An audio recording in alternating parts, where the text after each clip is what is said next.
Hello बच्चों, तो हम इस वीडियो में करेंगे चैप्टर 2 का वन शॉट रिवीजन वीडियो। जितने भी नीट जेई और सीयूटी के बच्चे हैं उन सबके लिए वीडियो मोस्ट बेनिफिशियल होने वाला है। इस वीडियो में सारे फॉर्मूले जल्दी जल्दी रिकैप करा दूंगा, आपको पूरा रिवीजन वीडियो बन जाएगा। देखो भाई, पूरे चैप्टर में अगर देखा जाए तो सिर्फ 5 टॉपिक आपको रिवाइज करना होता है। मेनली जो पूरे टॉपिक है पूरे चैप्टर से अपने पास वो सबसे पहला टॉपिक इलेक्ट्रिक पोटेंशियल, आपने पढ़ा ही होगा। दूसरा टॉपिक अपने पास इलेक्ट्रिक पोटेंशियल एनर्जी, तीसरा है इक्विपोटेंशियल सरफेस, चौथा है अपने पास डायइलेक्ट्रिक और पांचवा मोस्ट इंपोर्टेंट में से एक कैपेसिटर, जो कि आपको बहुत जल्दी रिवाइज कर लेना चाहिए और बहुत अच्छे से रिवाइज करना चाहिए। देखो, सबसे पहले मैं टॉपिक पढ़ाना स्टार्ट करता हूँ, बताना स्टार्ट करता हूँ डायरेक्टली, जिसका नाम है इलेक्ट्रिक पोटेंशियल। इलेक्ट्रिक पोटेंशियल में आपने कितने फॉर्मूले पढ़े, जल्दी बताओ कितने फॉर्मूले? टोटल 5 फॉर्मूले हैं, असलियत में बताओ तो। देखो, मैं आपको जल्दी से रिकैप कराता हूँ। सबसे पहला फॉर्मूला तो आपके पढ़ा होगा, पॉइंट चार्ज की वजह से V इक्वल टू के क्यू बाई आर। पढ़ा था कि नहीं पढ़ा था? इस वाले फॉर्मूले पे कैसा क्वेश्चन आता है? सिस्टम ऑफ चार्ज पे क्वेश्चन आता है कि ट्रायंगल दे दिया, बोलिए बताओ तीनों, यहाँ पे चार्ज है, यहाँ पे चार्ज है, यहाँ पे चार्ज है, मतलब तीनों वर्टिसेस पे चार्ज है, बताओ सेंटर पे इलेक्ट्रिक पोटेंशियल कितना होगा। या फिर रेक्टेंगल दे देंगे, स्क्वायर दे देंगे, सेंटर पे इलेक्ट्रिक पोटेंशियल बता दो। तो यहाँ पे इस टॉपिक में जो मेन पॉइंट है ना, वो याद रखना कि इलेक्ट्रिक पोटेंशियल जो है वो एक स्केलर क्वांटिटी है। और स्केलर क्वांटिटी मतलब क्या कि अगर प्लस का चार्ज है तो पोटेंशियल प्लस में आएगा, और माइनस का चार्ज है तो पोटेंशियल माइनस में आएगा। इस बार साइन लेना है, वेक्टर फॉर्म मत घुसा देना कि एक वेक्टर उधर एक वेक्टर इधर, रिजल्टेंट बीच में निकालो, पता चले पोटेंशियल में भी। ये काम नहीं करना है।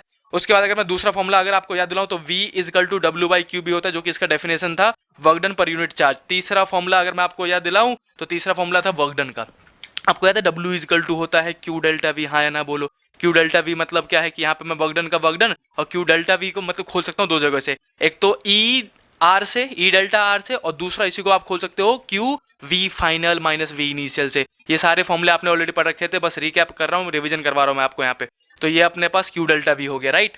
तो अब ई डी आर ये वाला फॉर्मूला कैसे खोला मैंने, ये भी देखो कि चौथा फॉर्मूला, चौथा जो रिलेशन है V का, वो E के साथ ही, इलेक्ट्रिक फील्ड के साथ ही है। और वो कैसे देखेंगे? Electric field is equal to, सबको पता है, माइनस के dV बाई डी आर होता है, हाँ या ना बोलो? तो यहीं से E इज इक्वल टू आप V बाई आर भी लिख सकते हो मैग्नीट्यूड लेके। तो E is equal to V by R, अगर मैं V पूछूं आपसे तो V इज इक्वल टू क्या बता दोगे? E आर बता दोगे। तो ये भी अपने पास फॉर्मूला था, इसलिए यहाँ पे dV को E डेल्टा आर से खोला जा सकता है।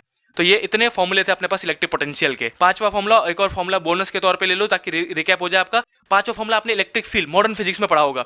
इलेक्ट्रिक फील्ड नहीं, काइनेटिक एनर्जी। काइनेटिक एनर्जी का आपने फॉर्मूला पढ़ा होगा QV मतलब Q मतलब क्या होता है? चार्ज, और V मतलब पोटेंशियल। पोटेंशियल की बात करें, इलेक्ट्रिक पोटेंशियल की, जब कभी आपको काइनेटिक एनर्जी दे रखा हो और चार्ज दे रखा हो और पोटेंशियल पूछो तो आप यहाँ से निकाल सकते हो। तो ये तो टोटल 5 फॉर्मूले जो कि आप मैक्सिमम इलेक्ट्रिक पोटेंशियल के बारे में पढ़ोगे। अब इसके बाद हम करेंगे इलेक्ट्रिक पोटेंशियल एनर्जी। देखो भाई, जल्दी जल्दी रिकैप करना है। Electric potential energy one shot revision video के तौर पे ले लो इसको, इलेक्ट्रिक पोटेंशियल एनर्जी, जिसमें मैं सारे के सारे फॉर्मूले आपको रिकैप करा दूंगा। इजिली समराइज हो जाएगा, आपको सारे फॉर्मूले याद आ जाएंगे। तो इलेक्ट्रिक पोटेंशियल एनर्जी में सबसे पहला फॉर्मूला था दो चार्ज के बीच में, आपने पढ़ा होगा, U इज इक्वल टू के Q1 Q2 बाई आर। यहाँ पे सिर्फ आर आता है, आर स्क्वायर नहीं आता है, फोर्स वाली गलती नहीं करनी है। अब ये चीज याद रखना है यहाँ पे कि इलेक्ट्रिक पोटेंशियल एनर्जी जो होता है, इलेक्ट्रिक पोटेंशियल एनर्जी जिसका फॉर्मूला क्या है, V इक्वल टू के क्यू बाई आर, ये हर दो चार्ज के बीच में लाई करता है। अब मैं हर दो चार्ज के बीच में आपको रिकैप करा दूं तो आपने पढ़ा होगा। मान लो 3 चार्जेस आपके पास ऐसे करके, Q1 है, Q2 है, Q3 है, ट्रायंगल बना रखा है। मैं पूछूं पोटेंशियल एनर्जी कितने होंगे, कितने पोटेंशियल एनर्जी होंगे? यहाँ पे 3 होगा। पहला Q1 Q2 के बीच में एक फॉर्मूला लगेगा, फिर Q2 Q3 के बीच में लगेगा, और फिर Q3 Q1 के बीच में लगेगा। 3 पोटेंशियल एनर्जी जोड़ दो, आंसर निकल जाएगा। ऐसे करके स्क्वायर में मैं आपको क्वेश्चन देता हूँ, मान लो ये स्क्वायर है, ये चारों चार्ज Q Q Q है, तो बताओ इसमें कितना पोटेंशियल एनर्जी होगा अगर साइड R है तो। अगर आपको आंसर आता है तो कमेंट करके बताओ कितने पोटेंशियल एनर्जी होंगे और फाइनल आंसर क्या होगा। चलो देखते हैं कितने बच्चों को ये वाला फॉर्मूला याद है, यानी कि ये वाला कॉन्सेप्ट याद है। इसके बाद दूसरा फॉर्मूला, देखो दूसरा फॉर्मूला तो टोटल 4 ही फॉर्मूले, ज्यादा फॉर्मूले नहीं है इसके, सिर्फ 4 फॉर्मूले। दूसरा फॉर्मूले की अगर मैं बात करूं तो जब देखो, जब भी कोई इलेक्ट्रिक फील्ड में, मान लो इलेक्ट्रिक फील्ड कितना है E, और इसमें कोई सिंगल चार्ज रख दो तब भी पोटेंशियल एनर्जी आ जाता है। इस चार्ज का इलेक्ट्रिक फील्ड की वजह से पोटेंशियल एनर्जी आएगा, और उसको लिखोगे आप U is equal to QER। Q मतलब है चार्ज, E मतलब इलेक्ट्रिक फील्ड, और R मतलब है पोजीशन। इसके इसमें पोजीशन दिया जाएगा R,0 करके। इसका फेमस एग्जांपल एनसीईआरटी का एक एग्जांपल था, जिसको मैं रिकैप करा देता हूं आपको। मान लो ये इलेक्ट्रिक फील्ड आपके पास ऐसे करके, यूनिफॉर्म इलेक्ट्रिक फील्ड ले रहा हूं मैं। यूनिफॉर्म इलेक्ट्रिक फील्ड मतलब क्या होता है? जिसका मैग्नीट्यूड डायरेक्शन हर जगह सेम हो। अब यूनिफॉर्म इलेक्ट्रिक फील्ड ले लिया भाई साहब, इसमें दो चार्जेस पुट कर दो आप, Q1 पुट कर दो, Q2 पुट कर दो। बहुत फेमस क्वेश्चन है, जानबूझ के बता रहा हूँ रिवीजन वीडियो में इस चीज को। देखो, तो अपने पास मान लो कि दो चार्जेस है और इलेक्ट्रिक फील्ड में रखा हुआ है, डिस्टेंस R है, इसका पोजीशन है R1,0 और इसका पोजीशन है R2,0, और एनसीईआरटी का एग्जांपल है। अब मैं बोलूंगा फाइनल पोटेंशियल जी बताओ, तो क्या बताओगे? सबसे पहला देखो, सिंगल चार्ज का इलेक्ट्रिक फील्ड की वजह से, इलेक्ट्रिक फील्ड की वजह से कितना होगा? QER था ना फॉर्मूला, इस बार लिखोगे Q1ER1, क्योंकि इलेक्ट्रिक फील्ड तो सेम होगा, यूनिफॉर्म है। फिर प्लस में दूसरे चार्ज का इलेक्ट्रिक फील्ड की वजह से Q2ER2, और प्लस में दोनों चार्ज का आपस में भी होगा, आपस में भी तो होगा। पहला कॉन्सेप्ट तो हर दो चार्ज के बीच में इलेक्ट्रिक पोटेंशियल एनर्जी होता है। तो आप लिखूंगा मैं के Q1 Q2 बाई आर भी, ये वाला फॉर्मूला भी आएगा। तो ये फाइनल पोटेंशियल एनर्जी हो गया। इसके बाद जस्ट 2 फॉर्मूले हैं, जल्दी से रिकैप कर लो। अगर देखो, मैंने 2 पॉजिटिव चार्ज रखे थे इलेक्ट्रिक फील्ड में, नहीं, मैं कहूंगा इस बार क्या करो, डाइपोल को इलेक्ट्रिक फील्ड में रख दो। डाइपोल तो सुना ही होगा, एक पॉजिटिव चार्ज एक नेगेटिव चार्ज। तो अगर आप डाइपोल को, ये मान लो इलेक्ट्रिक फील्ड है, इस इलेक्ट्रिक फील्ड में मैंने डाइपोल रख दिया, मतलब एक प्लस चार्ज रखा और एक माइनस चार्ज रखा, और डिस्टेंस तो सबको पता है 2a लेते हैं, तो इस केस में बताओ पोटेंशियल एनर्जी कितना होगा। तो देखो भाई, इस बार जो पोटेंशियल एनर्जी होगा, जो कि हमारा तीसरा फॉर्मूला है, U इजिकल टू, आपने बहुत फेमस पढ़ा हुआ होगा formula, PE cos theta 1 minus cos theta 2। हाँ या ना बोलो, पढ़ा था कि नहीं पढ़ा था? अब यहाँ पे ध्यान रखना बच्चे, यहाँ पे जबरदस्ती माइनस लगा देते हैं। जब cos theta 1 minus cos theta 2 कर रहे हो तो आप यहाँ पे प्लस का पोटेंशियल एनर्जी लिखोगे, प्लस का PE। इसके बाद जो चौथा फॉर्मूला था जिसमें माइनस लगाना चाहिए, वो था अपने पास, जब देखो यहाँ पे जब दो थीटा दे रखा हो तो PE cos theta 1 minus cos theta 2, और अगर सिर्फ एक थीटा दे रखा हो, या फिर कई बार ऐसा थीटा हो कि थीटा 1 जो है 90 डिग्री है, या फिर सिर्फ क्वेश्चन में एक थीटा दे रखा हो, तब जो पोटेंशियल एनर्जी होता है वो होता है माइनस का PE cos थीटा। बहुत फेमस फॉर्मूले में से एक आपने ये फॉर्मूला पढ़ा होगा, जो कि हमारा चौथा फॉर्मूला है। तो ये तो टोटल 4 फॉर्मूले पोटेंशियल एनर्जी के। पहला था V इक्वल टू KQ/R, दूसरा था V इक्वल टू QER, और तीसरा था PE sin theta, PE cos theta 1 minus cos theta 2, और चौथा फॉर्मूला माइनस का PE cos थीटा। ये तो टोटल 4 फॉर्मूले पोटेंशियल एनर्जी के। अब मैं करूंगा इक्विपोटेंशियल सरफेस की बात। देखो भाई, इक्विपोटेंशियल सरफेस जो कि हमारा तीसरा टॉपिक है, उसमें ज्यादा कुछ है नहीं। अगर मैं बात करूं तो मतलब कोई न्यूमेरिकल नहीं है इसमें। इक्विपोटेंशियल सरफेस पे बेसिक कॉन्सेप्ट है, 3 चीजें होती हैं। इसका मैंने PDF, बाकायदा PDF मैंने नीचे डिस्क्रिप्शन में दे रखा है, आप उसको एक बार रीड कर लेना। इसमें क्या क्या आना चाहिए आपको, इसका डेफिनेशन आना चाहिए, सबको पता है कि भाई साहब एक ऐसा सरफेस जिसके हर एक पॉइंट पोटेंशियल सेम हो। दूसरा, इसकी प्रॉपर्टीज पता होनी चाहिए, इंपॉर्टेंट में से एक मान लो इसका प्रॉपर्टीज आपको पता होनी चाहिए, जो कि आप नीचे PDF से पढ़ोगे। और डायग्राम भी देख लेना, डायग्राम भी कई बार डायरेक्टली ऑप्शन में आ जाते हैं। तो ये इक्विपोटेंशियल सरफेस जो है, आप नीचे डिस्क्रिप्शन में जाओ, उसका एक PDF डाउनलोड कर लेना इस वीडियो को देखने के बाद, और वहां से डाउनलोड करके एक बार रीड कर लेना, इजीली समझ जाओगे। अब मैं बोर्ड में टाके जल्दी से आता हूँ चौथे टॉपिक पे, डाइलेक्ट्रिक पे, फिर 5वां कैपेसिटर, आपका जल्दी जल्दी फॉर्मूला रिकैप हो जाएगा। तो देखो भाई, चौथा टॉपिक जो अपने पास वो है डाइलेक्ट्रिक। डाइलेक्ट्रिक में ज्यादा कुछ नहीं है। सबसे पहले तो पता होना चाहिए डाइलेक्ट्रिक्स होता क्या है असलियत में। सबसे पहला न्यूमेरिकल यहीं से बन जाता है, मतलब क्वेश्चन जो है पहला यहीं से बन जाता है कि डाइलेक्ट्रिक्स है क्या। असलियत में बहुत बड़ी फाइट है, मतलब ये कंडक्टर है कि इंसुलेटर है। तो आपको इतना पता होना चाहिए कि जो डाइलेक्ट्रिक है वो एक इंसुलेटर में काउंट होता है। किसमें काउंट होता है? इंसुलेटर में। तो डाइलेक्ट्रिक एक ऐसा मटेरियल है जो कि इंसुलेटर होगा, और ये इलेक्ट्रिक फील्ड को रिड्यूस करने का काम करता है। इलेक्ट्रिक फील्ड को रिड्यूस कर देगा भाई साहब। जब भी कोई इलेक्ट्रिक फील्ड इसके अंदर घुसेगा वो रिड्यूस हो जाएगा, कम हो जाएगा। तो अगर कम हो जाएगा तो कितना कम हो जाएगा? तो देखो भाई, इसी में आपने एक चीज पढ़ा होगा कि डाइलेक्ट्रिक जो होता है, डाइलेक्ट्रिक, हर एक डाइलेक्ट्रिक कांस्टेंट होता है, जिसको आप K से डिनोट करते हो। और K का फॉर्मूला था अपने पास E एक्सटर्नल अपॉन में E रिमेनिंग, कि बाहर से कितना घुसा अपॉन में बचा कितना हुआ है। ये भी एक फॉर्मूला है ई डाइलेक्ट्रिक कांस्टेंट का। मेनली आपसे जो पूछा जाएगा वो ई रिमेनिंग, कितना इलेक्ट्रिक फील्ड बचा है अंदर में। तो ई रिमेनिंग को मैं ई आर लिख रहा हूं, तो वो बचेगा ई एक्सटर्नल अपॉन में के। जितना घुसा उसको डाइलेक्ट्रिक कांस्टेंट के से डिवाइड कर दो, आपको रिमेनिंग इलेक्ट्रिक फील्ड पता चल जाएगा। एक तो ये फॉर्मूला पता होना चाहिए। दूसरा, इसी में एक बहुत फेमस फॉर्मूला चैप्टर 1 में भी पूछा जाता है। चैप्टर 1 में जो फॉर्मूला था आपने पढ़ा होगा ना, force in medium equal to force in air upon में डाइलेक्ट्रिक कांस्टेंट के। तो यहाँ पे जो डाइलेक्ट्रिक कांस्टेंट के है, इस ये भी कौन है? डाइलेक्ट्रिक ही है, यानी कि फोर्स को भी रिड्यूस करता है। तो ये डाइलेक्ट्रिक में छोटा सा था कि अपने पास 2 ही फॉर्मूले थे। इसके बाद आप मेन जो टॉपिक है इस पूरे चैप्टर में वो है कैपेसिटर। भाई साहब बहुत इंपॉर्टेंट चैप्टर, अगर चाहे नीट कर रहे हो, चाहे जेई कर रहे हो, चाहे आप सीयूटी के लिए तैयार कर रहे हो, कैपेसिटर पढ़ना ही पढ़ना है और अच्छे से तैयारी करनी है। तो कैपेसिटर में अगर मैं सबसे पहले आपको बताऊं, आपके पास जो ये पता होना चाहिए कैपेसिटर, कैपेसिटर लिखना था, क्या लिख दिया मैंने, देखो कैपेसिटर की बात करेंगे। तो भाई कैपेसिटर होता क्या है? एक ऐसा डिवाइस जो कि चार्ज को और एनर्जी को जमा करता है, लेकिन किसके फॉर्म में? ये भी बहुत फेमस क्वेश्चन है। इलेक्ट्रिक फील्ड के फॉर्म में स्टोर करता है। वो किसके फॉर्म में स्टोर करता है? इलेक्ट्रिक फील्ड के फॉर्म में स्टोर करेगा। STORE, क्या लिख रहा हूं मैं? स्टोर करेगा भाई साहब इलेक्ट्रिक फील्ड के फॉर्म में। सबको इतना समझ में आ गया? इसी के बाद फॉर्मूले के स्टार्ट करता हूं मैं। सब फॉर्मूले में सबसे पहला फॉर्मूला है अपने पास सदाबहार फॉर्मूला। तो C इक्वल टू Q/V पढ़ा होगा आपने, इसको हम सदाबहार फॉर्मूला कहते हैं। Capacitance equal to charge upon में वोल्टेज। हाँ या ना बोलो? हर जगह फॉर्मूला लगता है, इसलिए हम सदाबहार फॉर्मूला कहते हैं इसको। इसके बाद जो दूसरा फॉर्मूला है वो है टाइप्स ऑफ कैपेसिटर। बहुत इंपॉर्टेंट है। देखो अगर मैं टाइप्स की बात करूं, टाइप्स ऑफ कैपेसिटर, तो गाँव वालों टाइप्स ऑफ कैपेसिटर में सबसे पहला कैपेसिटर आता है single spherical capacitor. Single spherical capacitor मतलब क्या कहना चाहता हूं मैं, कि एक मेटालिक स्फेयर है, मेटालिक स्फेयर है जिसको आपने चार्ज दे दिया, और चार्ज कितना दे दिया? प्लस का Q। तो चार्ज जमा कर लेगा ना, और जो भी चीज चार्ज को जमा कर ले उसे हम क्या कहते हैं? कैपेसिटर। मान लो इसका रेडियस कितना है R, तो उसको आपको पूछा जाएगा कि इसकी कैपेसिटी कितनी है, यानी कि कैपेसिटेंस बताओ। तो फॉर्मूला वाज 4πε0r। आपने ये फॉर्मूला पढ़ा होता है, लेकिन ये सिर्फ फॉर्मूला याद रखने की हो रही है, न्यूमेरिकल इससे यूज नहीं करोगे। न्यूमेरिकल सॉल्व मत करना इससे, वरना फंस जाओगे न्यूमेरिकल में। तो इसके बाद जो फॉर्मूला यूज करना होता है वो होता है सीधे सीधे R/K, क्योंकि 1/4πε0 क्या बन जाता है? K मतलब क्या है यहाँ पे? K इक्वल टू 9 × 10⁹ वाली वैल्यू है।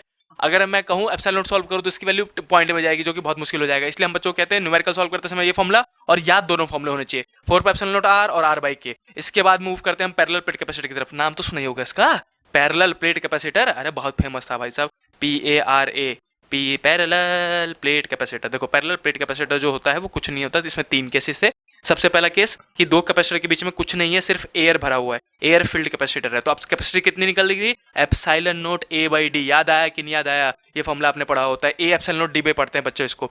दूसरा इसी का दूसरा केस कि अगर मैं कह दूं कि यहाँ पढ़ते हैं अगर मैं कह दूं कि हमने इसमें दूसरे में भाई साहब कैपेसिटर लिया, पैरेलल प्लेट कैपेसिटर, और इसमें पूरे में डाइलेक्ट्रिक भर दिया। क्या भर दिया? डाइलेक्ट्रिक, जिसमें डाइलेक्ट्रिक कांस्टेंट कितना है? के। तो अब जो कैपेसिटी होगी वो के टाइम इंक्रीज हो गई थी। तो सी का फॉर्मूला आप लिखते हो तो के epsilon naught A by D. हाँ या ना बोलो, ये फॉर्मूला भी आपने पढ़ा होगा। और तीसरा फॉर्मूला इसी का, टी थिकनेस वाला, बिल्कुल सही इमेजिन किया आपने। तो ये टी थिकनेस वाला था, यहाँ पे टी थिकनेस पुट किया जाएगा, डाइलेक्ट्रिक कांस्टेंट के होगा, और कितनी दूरी में? टी दूरी में। तो इसका जो फॉर्मूला था अपने पास सी का, वो आता था एप्सिलॉन नॉट ए, ऊपर का तो देखो सेम है, और नीचे में आता था डी माइनस टी प्लस में टी बाई के। सारे फॉर्मूले इजली जल्दी जल्दी रिवाइज हो जाएंगे आपके इसी वीडियो से।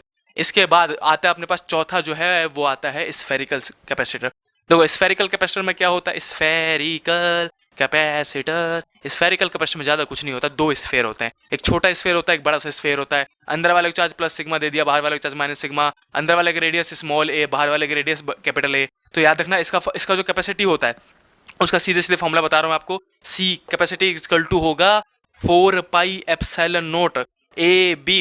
ऊपर में पहले मल्टीप्लाई करते रेडियस की जगह में, और नीचे में बड़ा वाला रेडियस माइनस छोटा वाला रेडियस। ये फॉर्मूला याद कर लेना, डायरेक्टली न्यूमेरिकल आएगा तो 4 ऑप्शन आएंगे, कौन सा फॉर्मूला सही है कौन सा फॉर्मूला गलत, ऐसा पूछा जाएगा आपसे। क्लियर है?